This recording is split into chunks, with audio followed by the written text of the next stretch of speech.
My name is Michael Galinsky, and I'm a filmmaker. I've made a film about Dr. John Sarno and his mind-body approach to medicine.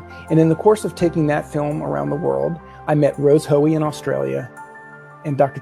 Tova Goldfein in Israel. And together, we decided to pool our resources and work together to spread the message of mind-body medicine.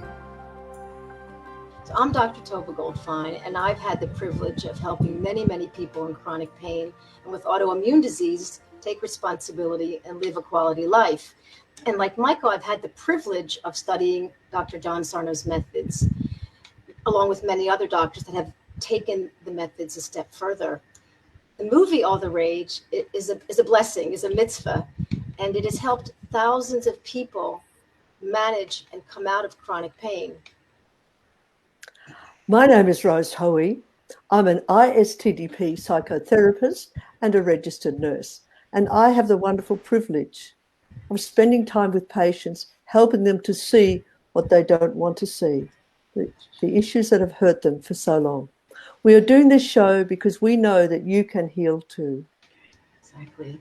So together, weekly, we come on with therapists and doctors and movie producers and people that have self-healed from chronic disease and from chronic pain and autoimmune disease. And we hope to continue weekly meeting you and educating you and helping you self-heal.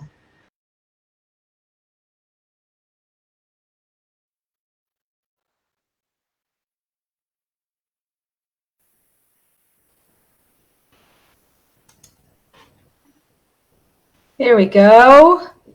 Shalom, good evening, good morning, good afternoon. We are global, we are around the world.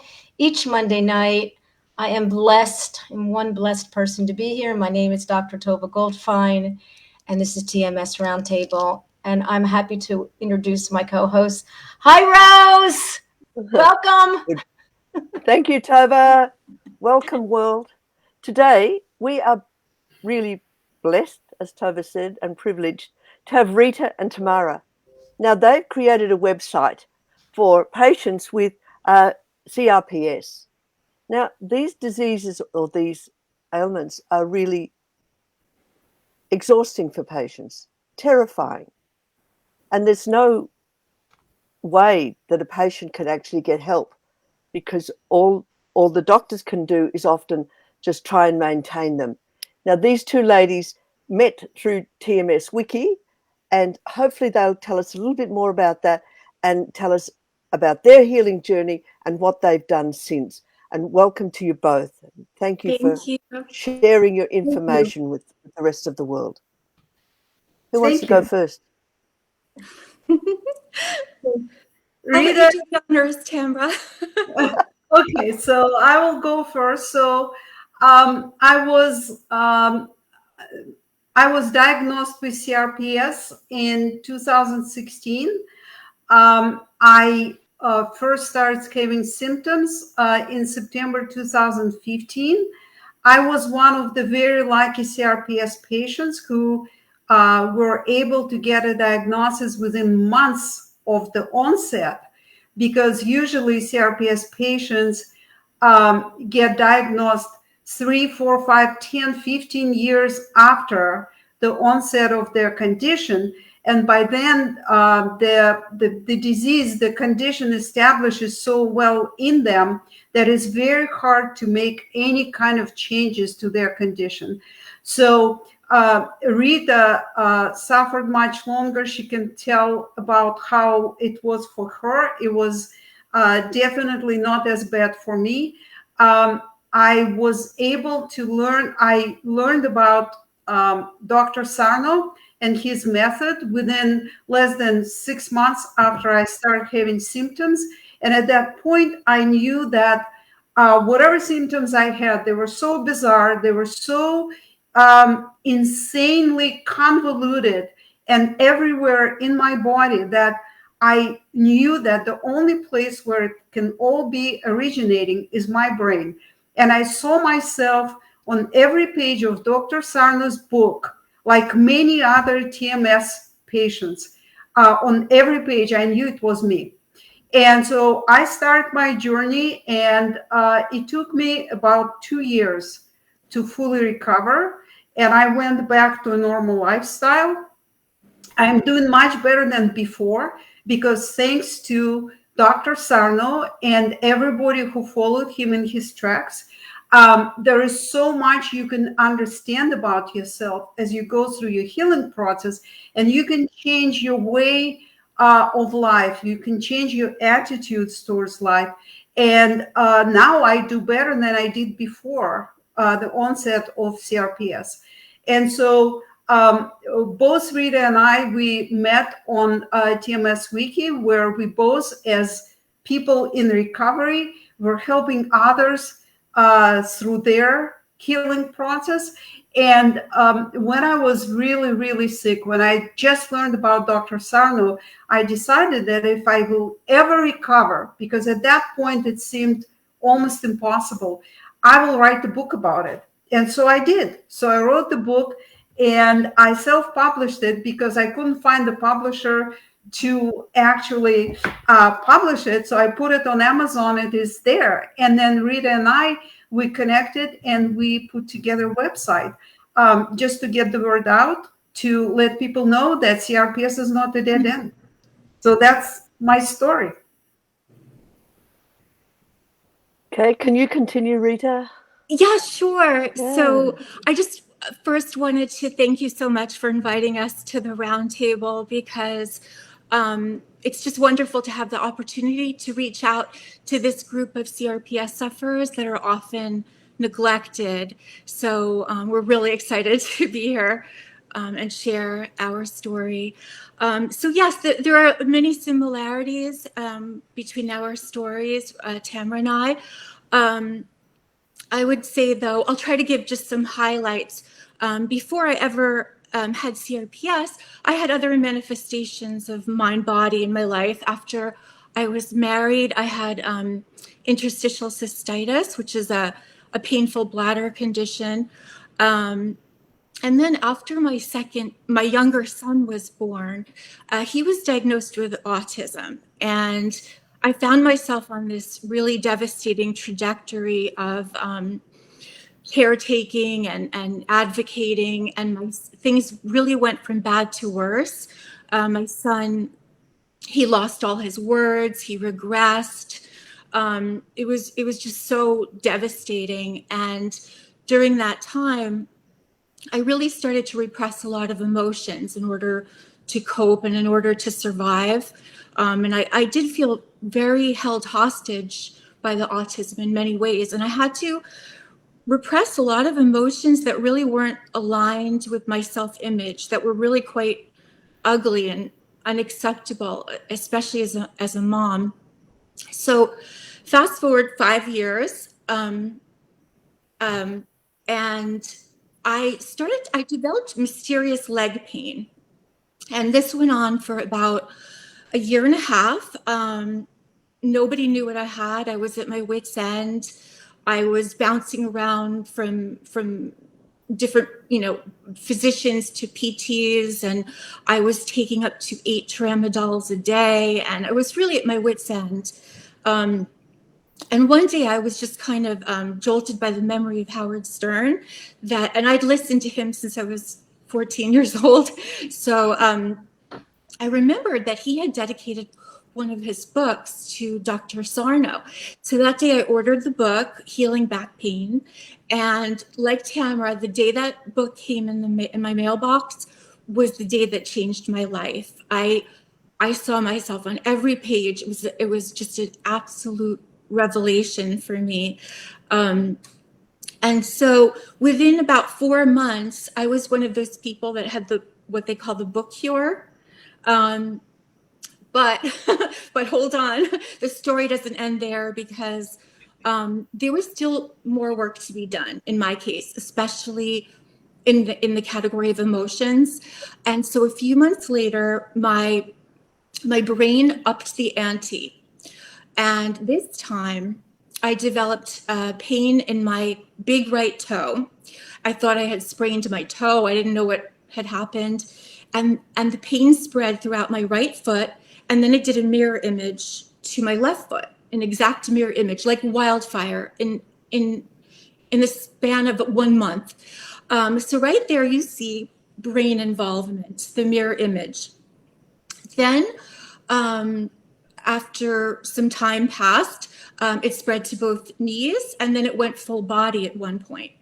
And I really, just to describe the symptoms and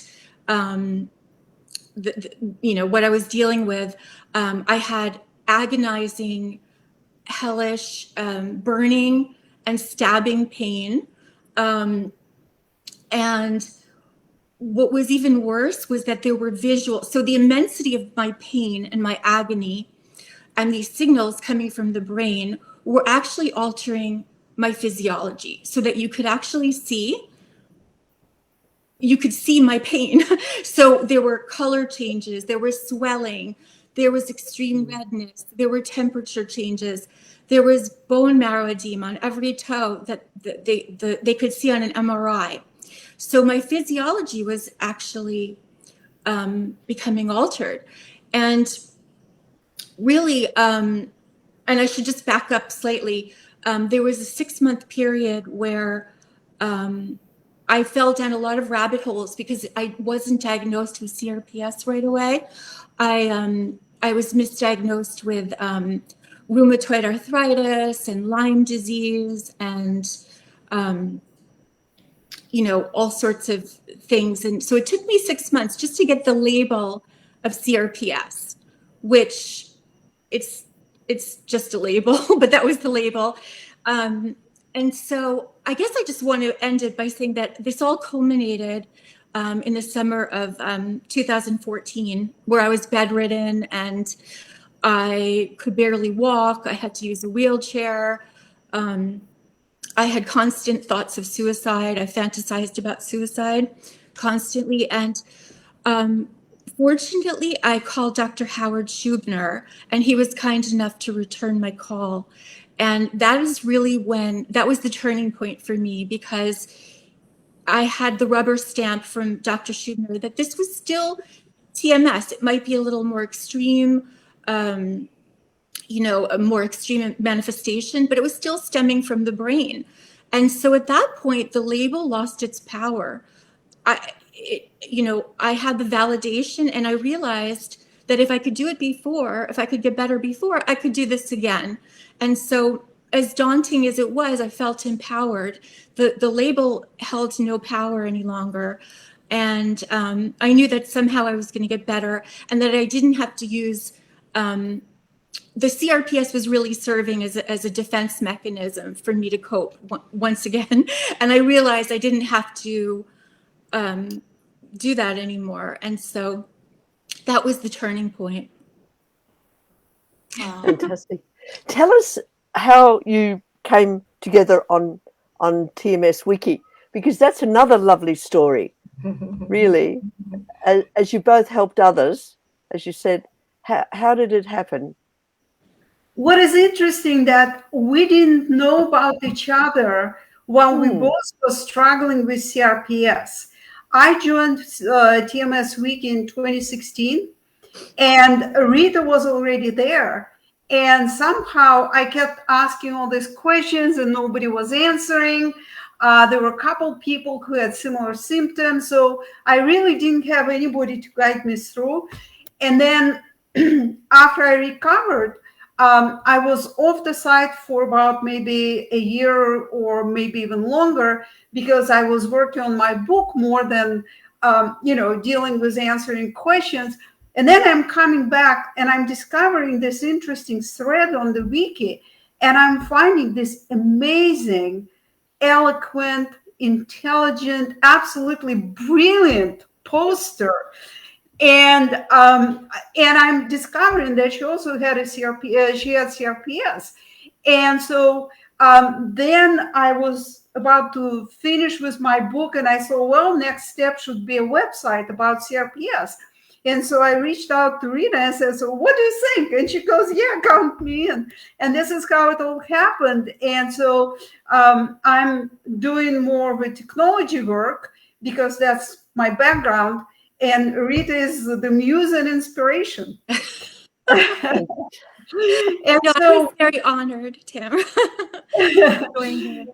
yeah, and so we have an agreement. We jointly developed the content, the initial content for the website, and then now each one of us writes a little blog entry every couple months, and I just put it on the site.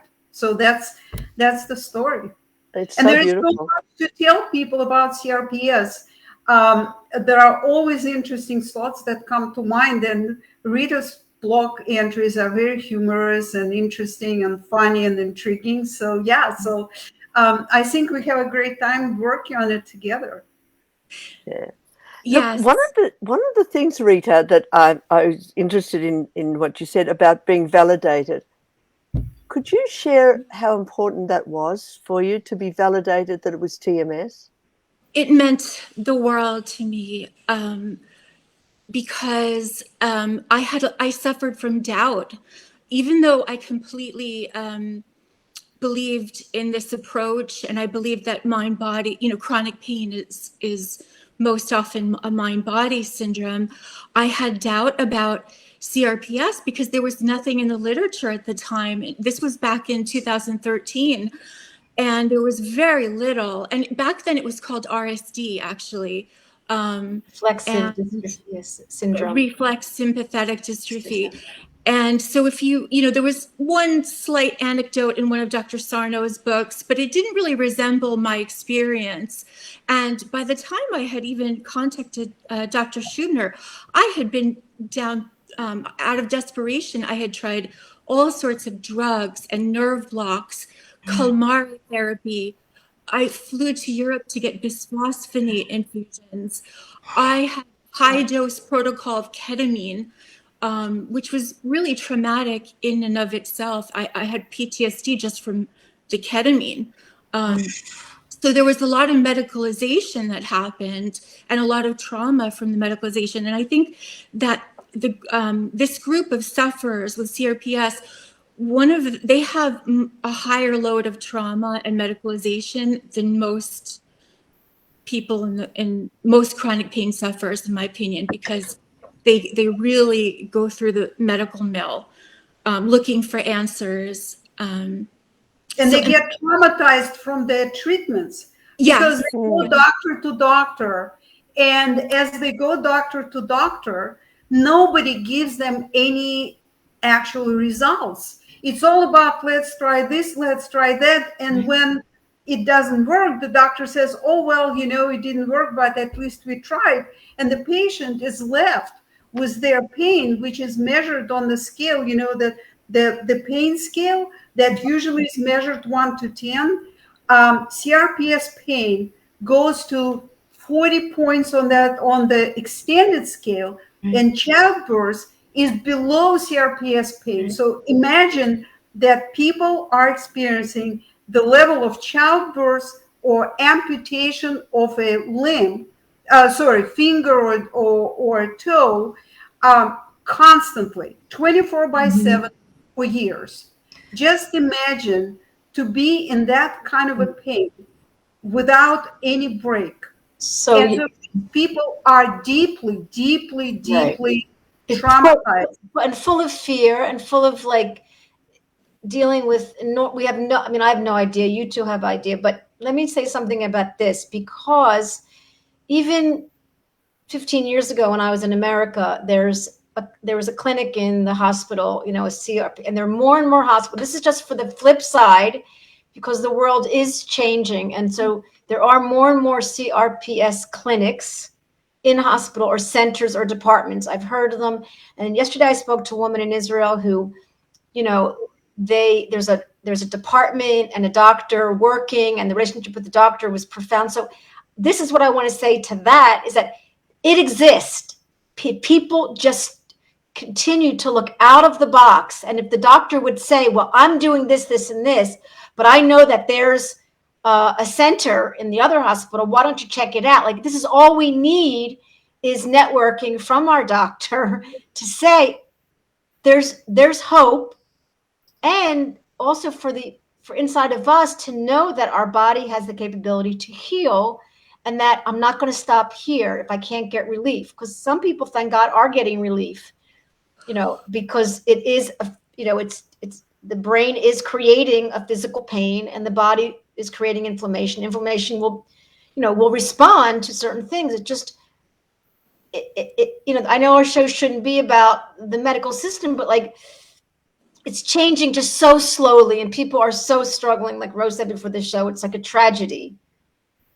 It is tragic. And I think the core message that Tamara and I want to convey is that this is not something you have to cope with, because that is the premise of all of these associations and support groups. And we're here to tell sufferers that this is totally reversible. We're not here to give false hope. This is accurate hope.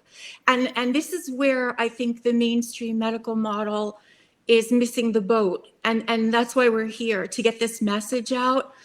Because unfortunately, mainstream medicine is still woefully outdated and antiquated in many ways. And a lot of the messaging that sufferers get is, this is incurable, this is the suicide disease, please donate to this organization to help people. But we're here to say that you can completely get better, 100%. And that this is not, you're not doomed, and that this is temporary. And we're here to really empower people the way Dr. Sarno empowered people, to let them know that they don't have to be at the mercy of the medical system. And I think CRPS has become kind of an in vogue, trendy diagnosis lately. And also there's a lot of buzz around central sensitization, which I've been hearing lately. Yeah. And these are all meaningless labels. That's Rita, that's what I when you said about validation, and I thought getting the label seems to me, getting the label makes me a victim in a way, and yet you found the validation of being told that it was TMS life-giving, really, didn't you? Yes, because TMS is good news. That means it's in your power. That means there's nothing wrong with you. And that's why it was, I wanted to do cartwheels after Dr. Schubiner confirmed that to me. And that's all I needed, because there's people who are suffering right now with CRPS. What I'd like them to know is there is nothing wrong with you. There's nothing wrong with your nervous system. There's nothing wrong with your brain. There's nothing wrong with the body parts where you're, seeing changes. It's all within your power and control. Your power and your control. Yeah. So I'm going to be the devil's advocate. Why is this happening? Why is this happening to me? Because what have I done wrong? I don't know yet that I can take responsibility. I don't know. But what did I do wrong? And I have to fight this. So no. If I could tell my story, I was actually diagnosed by a physical therapist. And she told me, I think I know what you have, because I came to her with the diagnosis of carpal tunnel syndrome. And my symptoms were so not in line with the diagnosis. I refused to believe it. And so, but I went to her because, at least I would get some physical therapy, because I believe in exercise and physical therapy. So she said, I think I know what you have. It's called CRPS. And I went home and I started Googling, and I found out what CRPS was. And it was like being hit by a brick. Because everybody was telling me that this is it. This is the dead end. There is no way out of it.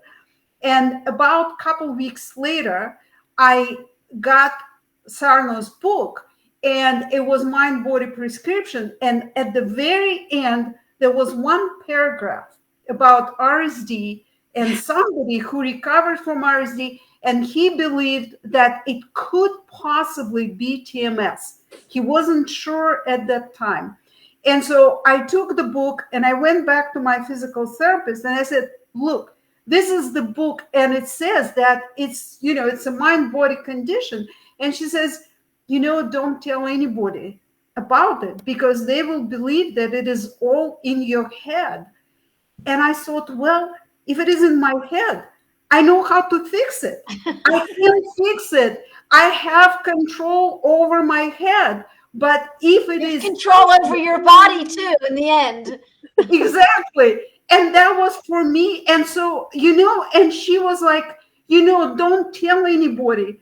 And she was a really good person, but she was giving me a really bad advice. And so for me, it was so liberating to know it's all in my head. This is great. So some people think that all in their head means that they're insane, they're mad. What do they think? They get offended. And a lot of people get seriously offended because they believe that their pain is real. And if you say that it is generated by your brain, you're questioning the validity of the pain as a real thing. And we tell people, no, your pain is real. Your suffering is absolutely real. I think there is a question, how long did you have it when you were able to recover? Probably Rita is a much better example because I went through it pretty quickly in 2 years, and Rita had it, 6 years? No, well, my journey was a little bit longer. I was diagnosed. Well, I finally got the label in 2013, 2014. But once I spoke to Dr. Schubiner, that was 2014.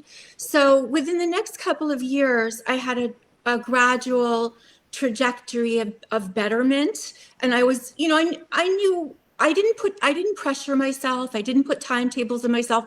I knew I was on the right path, and I knew I was going to get to where I wanted to go because I had done it before.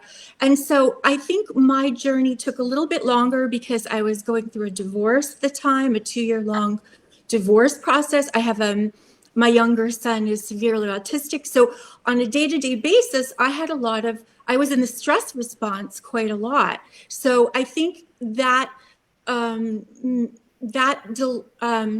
that slowed down. I think I would have progressed a lot quicker without all that stress. Let's put it that way.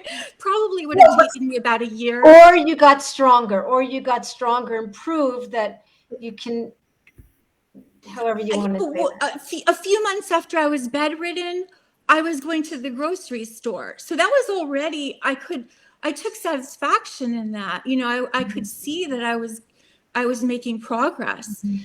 And I was less less intimidated by symptoms. The symptoms no longer terrorized me. You can share with the listeners, the two of you. It's excruciating pain. It's excruciating pain that I can't really talk about, like that kind of excruciating pain.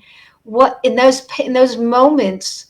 What were some of the ways that you self-soothed or calmed your nervous system down, or maybe the two of you can share some of these sort of, I call them these take-home insights that became obviously a habit, became a character change, as Rhodes would call it, that you were able to automatically calm yourself down, and the pain would shift. The pain, And ladies, if we could actually address this in regard to Shana's comment there. Yeah. So for me, I had 2 anchors.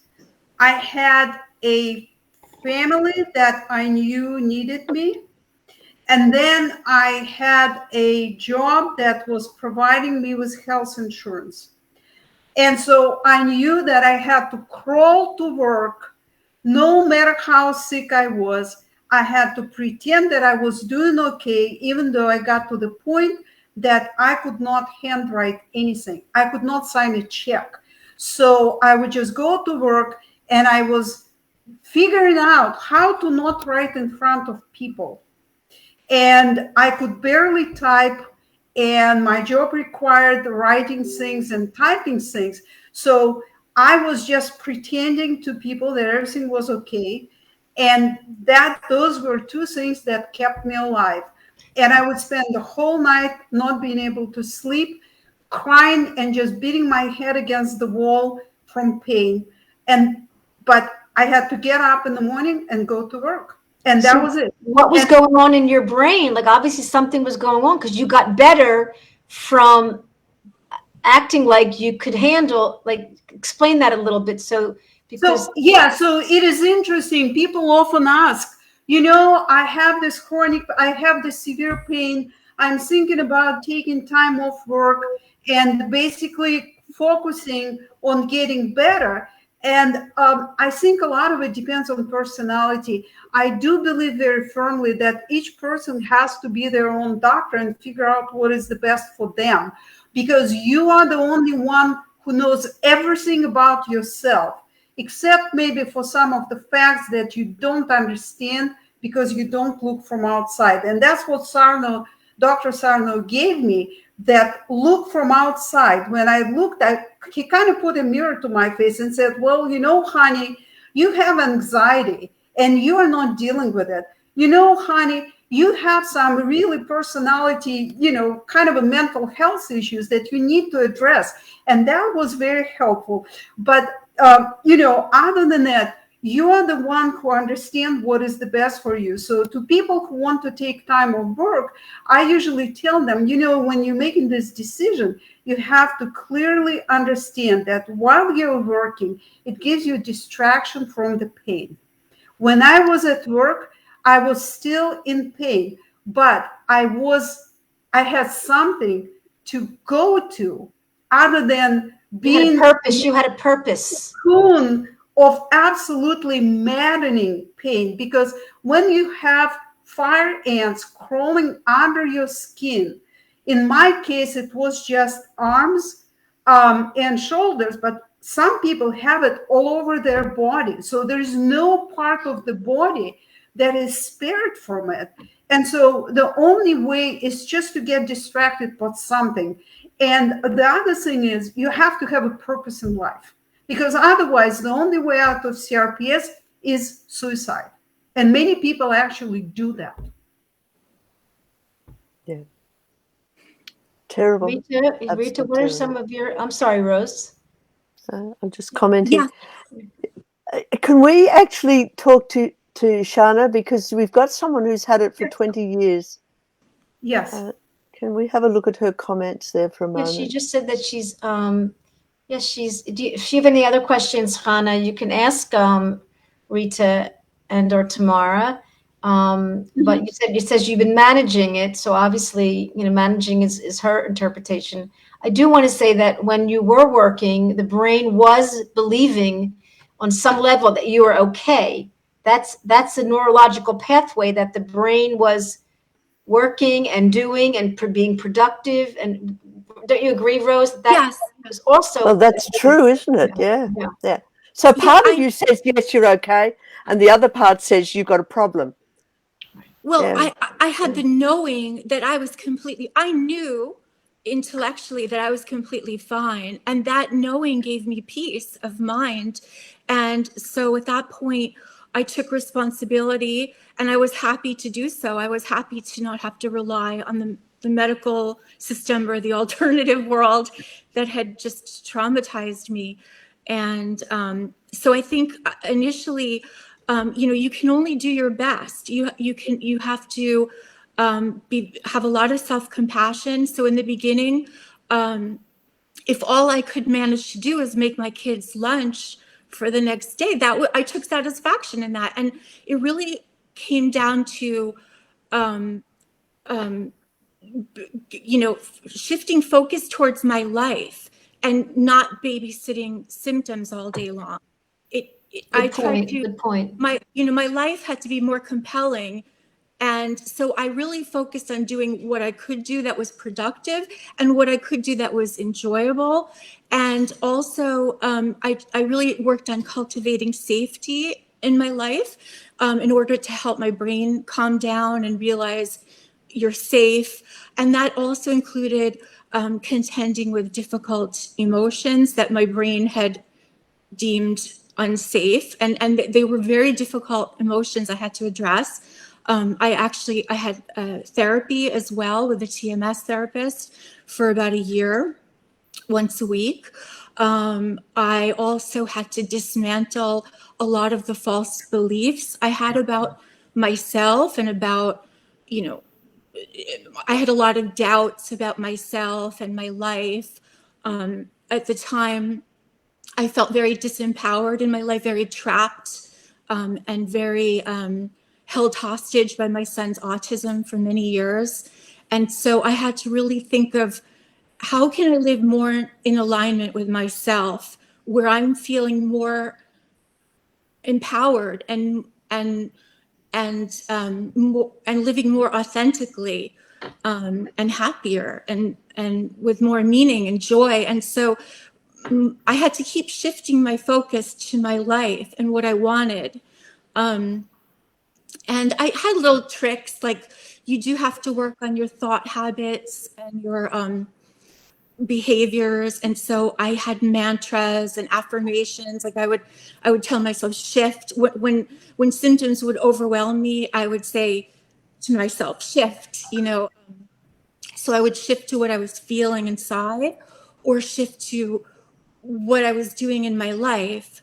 And that taught my brain that the symptoms were not important, that my life was important, that my inner world was important.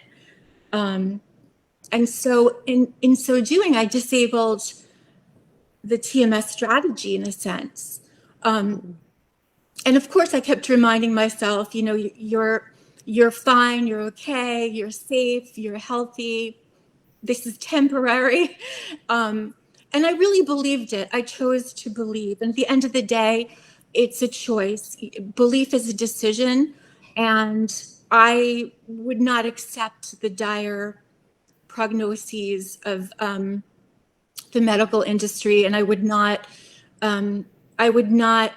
settle for coping or managing. I can't manage a checkbook, so I'm not going to manage this pain. That was my attitude. I wasn't going to settle for that. Yeah, this pain management business, all these pain management clinics, it is nonsense, because they think that pain is just a disease by itself. No, pain comes from somewhere. Pain is generated by your brain, and there has to be a cause for it. And if you can't find the cause, yes, you have a serious problem. Once you found the cause for your pain, then you have a solution. How can you, if you think about it, how can you in your mind say to yourself, I am dissatisfied with my life, but why would that cause me pain? That's the resistance, isn't it? Yeah, I'm dissatisfied with my arrangements or where I'm working or the people I'm mixing with. So how could that be part of my pain? How could my pain be telling me that? That's the conflict. That's the conflict, isn't it? Well, it generates a tremendous amount of inner tension. When you're not living in alignment with your true desires and needs, it generates a tremendous amount of rage and resentment. And oftentimes there's, as Rose knows, there's guilt underneath the resentment and rage, which I had a lot of guilt about my feelings towards my son and my situation with the autism. And so that does generate, and it does get expressed through the body.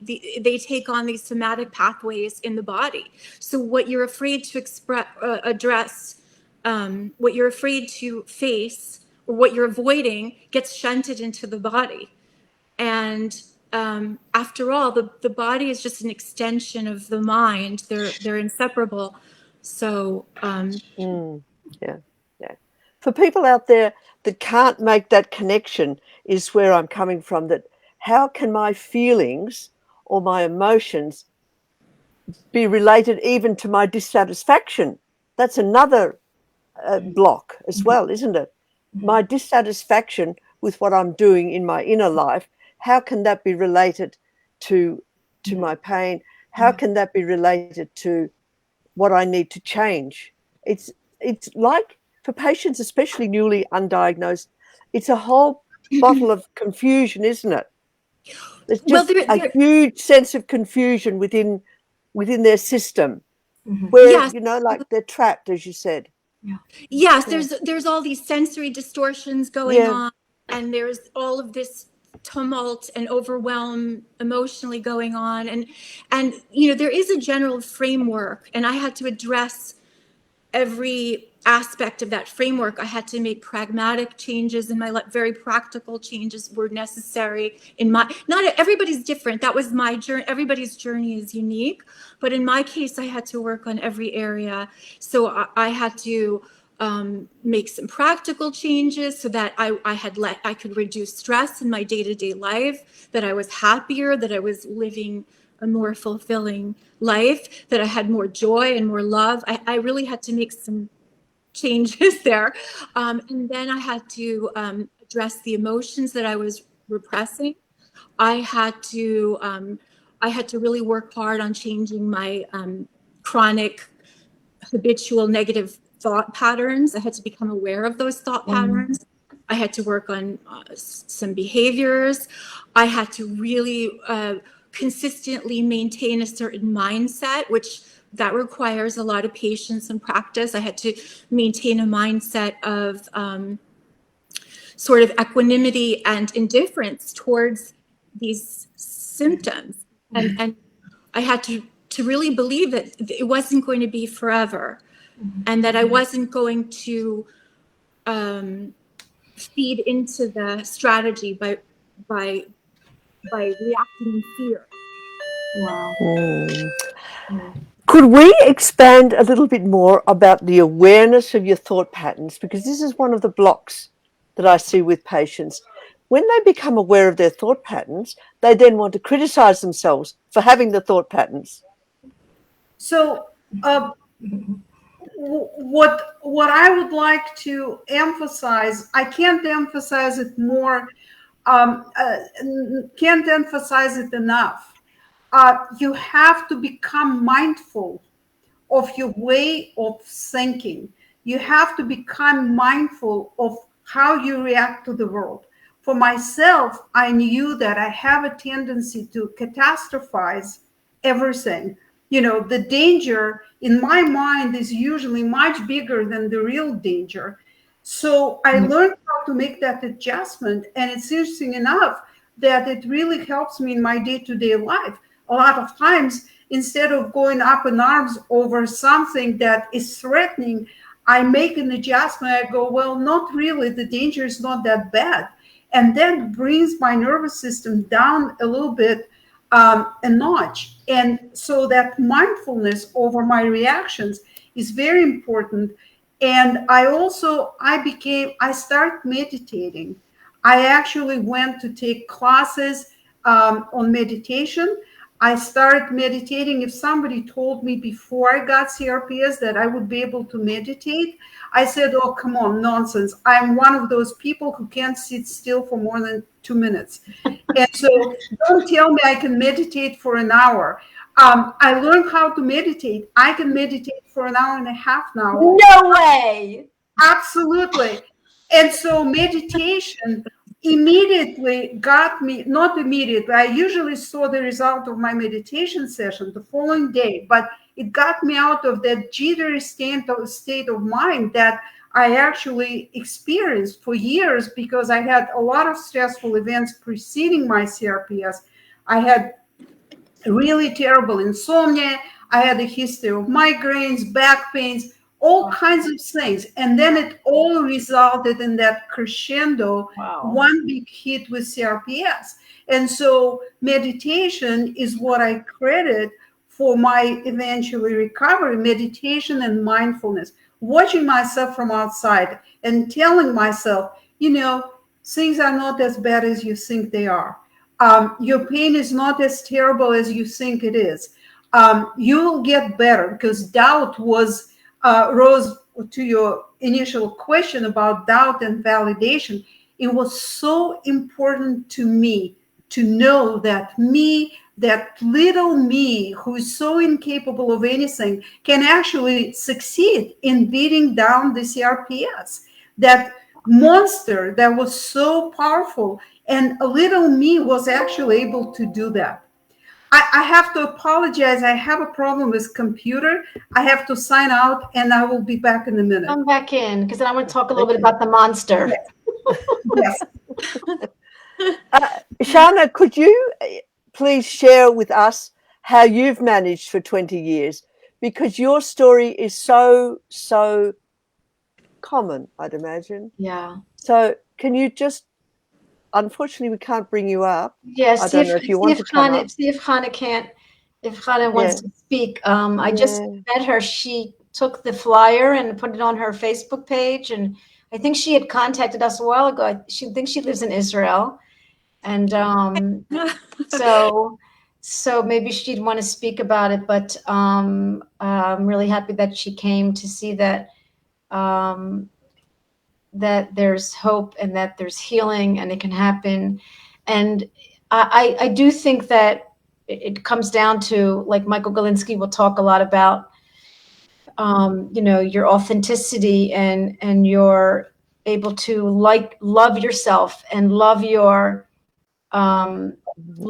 pain and that's not so easy to do. appreciate your body. And Tova, also. Here's Hannah.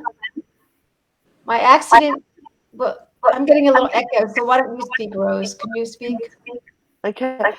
Do you? In the meantime, I was just thinking, Michael Galinsky's All the Rage movie. Could you put a link to that up too, please, Tova? Because the lady in All the Rage, she says, as Michael's interviewing her, she says, "What do you expect? I've had 2 jobs. I've had to do this." She actually felt so miserable within herself that the pain was actually an external manifestation of it. Now, Shana says that she had an accident and she stepped on a nail through a shoe in her foot. Well, that's very common. CRPS is often, people often attribute CRPS to an injury or a surgery or a specific event or incident.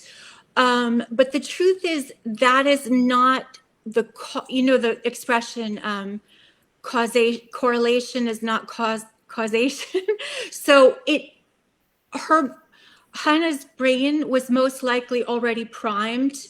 And when the accident happened, it was the final drop in the bucket that tipped her nervous system and brain over. So that was not the actual cause of her current situation. It's a spurious correlation that unfortunately the medical world tends to make, these correlations that so yes, yes, I couldn't tolerate the weight of a sheet on my leg. Yes, I completely relate to that. I couldn't tolerate having a sheet on my body. I was in such horrific pain that a sheet was painful. Too heavy. I was praying for death. Let's put it that way. And so that's just a heightened nervous system, really. It's just you're hypersensitive to very innocuous stimuli, whether a light breeze, a feathery touch, a sheet. Your brain interprets that as highly dangerous and life-threatening. And so it's really a trick of the brain. But it, once again, this is reversible. So as awful as it is. Yeah. So I would add to that the TMS therapist that I worked with, she had a similar situation. She had an injury. She fractured her foot. And when her doctors told her that, your foot healed, but you have CRPS, so your pain will be there forever, she refused to accept it, and she recovered. And so whether you had injury or not, it doesn't matter. What matters is that your brain took your injury as that sign of extreme danger. And somewhere I read that your brain generates pain signal. It's a protective function of the brain, because if you burned your hand on the hot stove, right, the brain needs to tell you, oh, that's dangerous, don't do it again. It's the same thing with the cut finger or whatever, the brain tells you, well, you have a physical problem in your body, you have to take care of it, right? It's a signal. So your brain overstepped its boundary, and when you had your nail injury, it just kept sending the signal. Why? Because you were already, as Rita said, you were primed for catastrophic thinking, because catastrophic thinking is one of the things that people with TMS do all the time. And once you start desensitizing your nervous system, you're going to start seeing improvements. And then the other thing, there are a couple more things that I want to tell you. First of all, your recovery will never be linear. And mistake that people make all the time, they go, oh my God, I was doing better for 5 days. I almost didn't have any pain, and now it hurts again.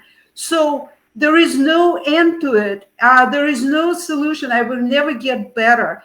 That is wrong. You will get better, because setbacks is one of the things that are inevitable. You will always have setbacks. You have to accept it. And after a setback, there will be a better day tomorrow. I've been through that.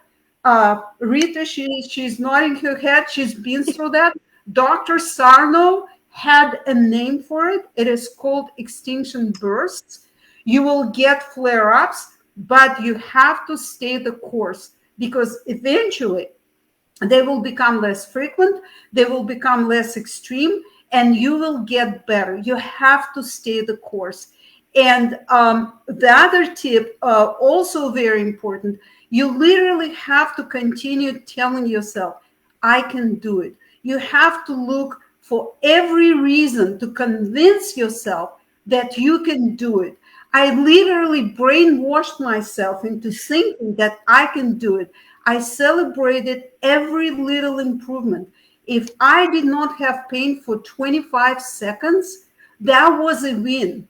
I was not focusing on the fact that I had pain for remaining 23 hours and 59 minutes and 35 seconds of the day. No, I had that 25 seconds of relief. And then the following day, it was 2 minutes, and then it was 3 hours, and then it was full day without pain. And you have to, I'm a techie, and I'm, really into organization and structure. I put together a spreadsheet where I counted the minutes of the time per month where I was not feeling as much pain. So, and I would look at the trend, and I would just go, oh my God, I'm doing a little bit better. And that's what you need to do. You really need to brainwash yourself into thinking that you can do it and you are getting better. I'd like to just add what when this is scientific, when you imagine you're getting better, not only is it like somatic tracking or PRT, but which is other techniques, but if you can imagine and really believe it in your unconscious that you are walking without pain, your immune system will believe that.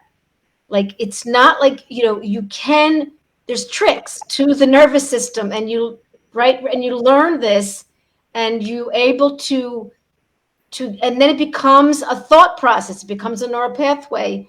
And this, it can get into quantum physics and energy work. And Rita and I were talking about Joe Dispenza and recreating your, whatever that book is called. But imagination is very, very powerful. Visualizing. Yes, visualizing. Yes. Very good. Visualizing positive outcome absolutely helps to achieve one. And if I'm saying it, I was always absolutely Debbie Downer. I was always negative in all of my predictions. If I'm saying that positive thinking helps you, then anybody else can do it. Yes, I was the same way. I was a very cynical, negative type of person. This is not a positive Pollyanna sugarcoating type of approach. So I don't want people to think that. It's actually all about thinking accurately and using logic to combat doubts. So it's really about accurate thinking, And it's not this mystical Pollyanna type of thing. Well, And self-compassion, self-love, and like Rose taught me a lot about, like the self-soothing or the less critical talk. It's really something we're not used to doing. Yes, well, most people with TMS are very hard on themselves across the board. These are people who are very, very hard on themselves. And like Tamara said, they tend to project into the future, or they regret the past. And that's a form of self-abuse. That's the inner bully, the punitive superego. And so we have to really talk back to that voice and tell it to shut the hell up. It's a bully. We have to say, like, we really have to become ferocious and I love you and shut up. Yeah. I love you and shut up. Exactly. And I think as far as the setbacks that we were said a moment ago, setbacks are a necessary part of the process, flares and setbacks, and you really need to embrace them, expect them and embrace them, because it means that you're making shifts. It's actually a good sign. If you experience what Dr. Sarno called extinction bursts or symptom imperative, there are all these terms, symptom substitution, whatever, it means that you're making shifts in your brain. And so it's actually a very good sign. And you want to embrace setbacks because they are opportunities to practice. So don't begrudge the setbacks and the flares and they can also fool you, because they can demoralize you. They can make you think, oh, I'm back to square one. I was doing so well, and now look at me. Don't be fooled. It's just a bump in the road. You're still on the right road, and you're still making progress. And this is really part of it. It's not linear. And it's part of accepting yourself. Yes. I lost something. Something is lost in my brain today, and it's generating more pain. But you know what? Tomorrow, me and my brain will get better. And that's the conversation that you need to have. Don't get distracted by it. It's noise, and you will get better if you continue focusing on getting better. Exactly. Yeah. And Robbie, thank you for your comment there too. Yeah. That's really, because it is about focusing on your health rather than your unwellness. And Sarah, thank you for. Can you say, Rose? Can you say Sarah's been with us before, and she wrote a few comments about what she does. It's exactly self-hypnosis. And by the way, one of the things that I tried in my journey was hypnosis. Somewhere online, I found out that somebody was treating CRPS back in those days. It was called RSD with hypnosis. So I started looking for somebody who would be helping me with hypnosis. And you know what? I had the hypnosis session. I couldn't continue because it was outrageously expensive. I could only pay for one session, and my pain disappears. I was totally skeptical, even cynical about it. And so when I went into it, and it didn't feel like anything, but when I walked out, my pain disappeared for, I don't remember, 10, 15 minutes. And I thought, well, if hypnosis helps with pain, then that means that I can self-hypnotize myself. And I start meditating even more. And here I am. Could I just mention that meditation allows people to actually let their thoughts and their problems and their whatever come through and go through until they actually don't bother coming anymore. And you can just stay in the moment of meditation. And also, if people are trying to do meditation on their own without a support group, you may only need to give yourself 5 minutes, and that's all you can do. And that's fine. And even rather than check your time, put the timer on your phone so that you know that you've given yourself 5 minutes. And then the next day or the next time, give yourself 7 minutes so that you're incrementing longer time. And as Tamara said, she can do it now easily for an hour and a half. And there are like those monks and that, they do it all day. So it's achievable. they're not rare breeds. They're just been able to do it gradually, bit by bit by bit. So don't ever think that it's not possible because your mind keeps intruding, because that's fair enough. That's your pattern. Your mind is going to intrude, but accepting that and just letting the thoughts move through. Would you talk a little bit more about that, Tamara? Because I think it's a very Yes. important component of recovery. Yes. So actually I on the TMS forum I have been giving people little meditation sessions and sharing with them what I learned about meditation. So my session is customized for the TMS personality, because TMS people, they are obsessive, they are perfectionists. And It's called being human. yes.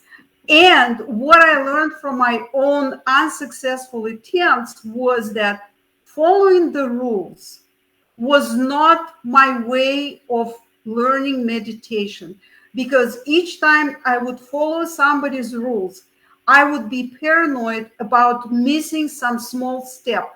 Oh my God, I'm not sitting exactly upright. Oh my God, my legs are not I'm not sitting cross-legged. Oh my God, I'm counting, but I'm not counting to 4, I'm counting to 5, and I lose my count. So forget all this. Accept yourself for who you are. You're allowed to mess up of many times. In fact, as much as you want, because the messing up, I mean, people don't realize that making mistakes and messing up is the progress. Is being human. Yeah. So you have to find your own way. And there are a couple of rules that I tell people to follow. The less effort I put in my learning of meditation, the better I was doing. Yes. Exactly. My point of view. I gave up on all the apps, the guided meditations, the classes. I do believe that meditation is absolutely intimate experience. It's really a rendezvous with yourself. You're meeting yourself, who you are, what you are. You are absorbed in yourself. And that's the exercise in self-acceptance. It's exercise in mindfulness. And so you have to come up with your own practice. You sit the way you want to sit. If you don't like sitting, go for a walk. I started running when I had my CRPS, and I developed my running meditation. I actually write about all kinds of types of meditations that I do in my book. I went swimming. Swimming was my meditation. Some people do walking meditation. So find that moment. It's not about how you do it. It's what you achieve when you're in that session. When the thoughts, as Rose was saying, they come in, but they don't bother you. You accept them. Yeah, I have this. Oh my God, I left the teapot, on the stove. It's gonna blow up. No, it's not gonna blow up. It's your brain is trying to distract you. Oh, somebody's gonna send me an email. I need to check my phone. No, you don't have to go there. Your brain is distracting you. Try to basically ignore whatever comes to your mind and stick through it. Something that I noticed that about 10 to 15 minutes into meditation, it's maybe unique for me, but other people acknowledge the same thing. I feel the rise in anxiety. My brain starts to distract me more and more. If I get through that first 15 minutes, if I get to 20 minutes, it's like surfer breaking through the surf break. You get out and there are quiet, peaceful waters out there. You are in it.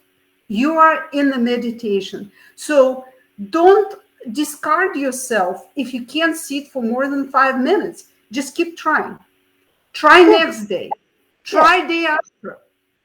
And you will see results. And by the way, don't expect results immediately. It might take you several weeks of meditating before you start seeing pain levels go down. I think I went through, and one more. Create a routine. I have a blanket. I have a blanket that I put over myself every time I sit down to meditate. And now that brain paths developed, I put a blanket over me. I start getting into meditative state of mind. So create a routine that gets you into it. So that's my 2-minute course on meditation. Lovely. In other words, accept yourself wherever you are. Exactly. Yeah. And that you're okay.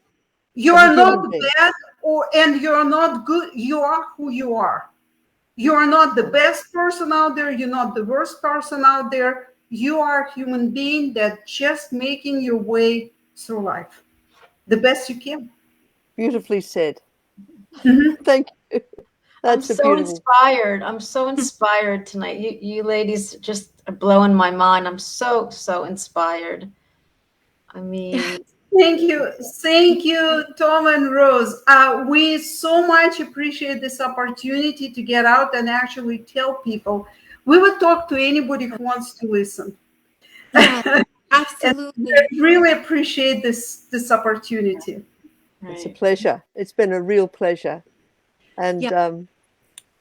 thank you for being with us, because this conversation is not really about telling people what to do. It's about your journey and how you struggled. And that's what's so important, that everyone's struggle, as you said, is their own struggle. But they can do it. They can do it. Yes. And you know, I was inspired by you both sort of talking about your feelings and needing to actually accept your feelings in a way. Accept that, you know, you've got the son that was autistic, Yes. and that wasn't what a mother expects to have. A mother expects to have this awesome son that's going to, you know, be the prime minister. But you've got the real son that you need Right. to support. I had to accept. Wow. Yeah. You know, Yeah. and that's the journey. Accepting his autism took me years. Yeah. Yeah. And that's a very scary journey, isn't it? It really was. It really, but I'm also grateful for it. Just like I'm grateful for my TMS journey. So, you know, I think I just want people to know that there is a way out. That if you just to believe in yourself. That's why, you know, we're here to let people know that there is a way out of this. Just please believe in yourself, you know. We're just regular people. So. But I would like to add to it that really I am better in living my life now that I went through that period of self-realization. You hit your bottom when you know, when you are completely engulfed by pain. You hit the bottom and you realize, well, life you lived before wasn't the best way of doing it. And so now I'm better in reacting to the stresses of life, to difficult people, to my situations that I can't handle the way I thought I would be able to handle. It's that sense of self-acceptance is really probably one of my recovery is one of the best periods of my time, even though I was still in pain. Could I also add to that also the idea that you're guilty of doing something wrong or not being good enough, and observe that guilt, because it's not real. No. So yeah. Remember what Dr. Spector said, guilt is the inner signal of your innate goodness. That's right. True. That's Yes. true. Yes. Sociopaths do not have chronic pain. I can guarantee you. They don't have TMS. And also, you know, another philosophy, it's fascinating because it's a nice way to think about it. You know, there's something called the New German Medicine, and people are getting helped with cancer. A German doctor, his child died of cancer, and then he got cancer, and he began to understand two very interesting things. One, that people have a conflict, which we talked about, and that the minute you get a symptom, you actually begin to heal, which is so powerful. that in this opportunity, the symptom allows the body to begin to heal and recognize the conflict. So we're all talking the same beautiful healing language in a little different dance. But it's fascinating because you're talking about your recovery and the journey, and this is life. It probably is continuing. Your TMS journey doesn't end. It continues because it's about yourself. It's an emotional, spiritual journey that you're embarking on. What I thought was a physical journey that I was embarking on turned out to be an emotional, spiritual one. And you really do become a better version of yourself. And it is, the word recovery means return to the self, to the true self. And so, yes, absolutely. You become more of who you are ultimately. And the real you. I think the real you rather than the persona the real you that got putting out covered there. up. You get covered up by anxiety and defenses and life and you lose yourself along the way sometimes, and stressors and hardships and tragedy. You lose yourself. So it's really a return to this self. And I mean, all injuries heal. If you think about it, all physical injuries heal. That's how we're designed. And the body heals, whether the physical injury heals or not. The body heals every day, over and over and over again. And so we're going to show this on Wiki. We're going to put it up on Wiki.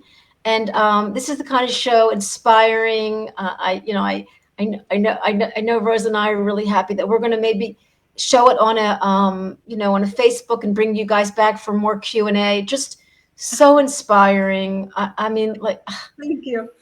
Thanks really so much. so healing. And we touched many people. We're watching, and every day I get someone saying, I'm watching your show all the time. I'm like, I don't even say hello. But it's fascinating. It's fascinating to connect on this front.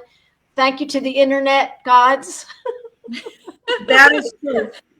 Thanks to internet gods. And it is so easy to find information now, and it's hard because there's so much of it. And finding the right information that gets you where you want to be is the key to the solution. Yes. Sarah has also put up that she has done a recording. I think she must be a hypnotherapist. Yeah, and, I think she is. in regard to Beautiful.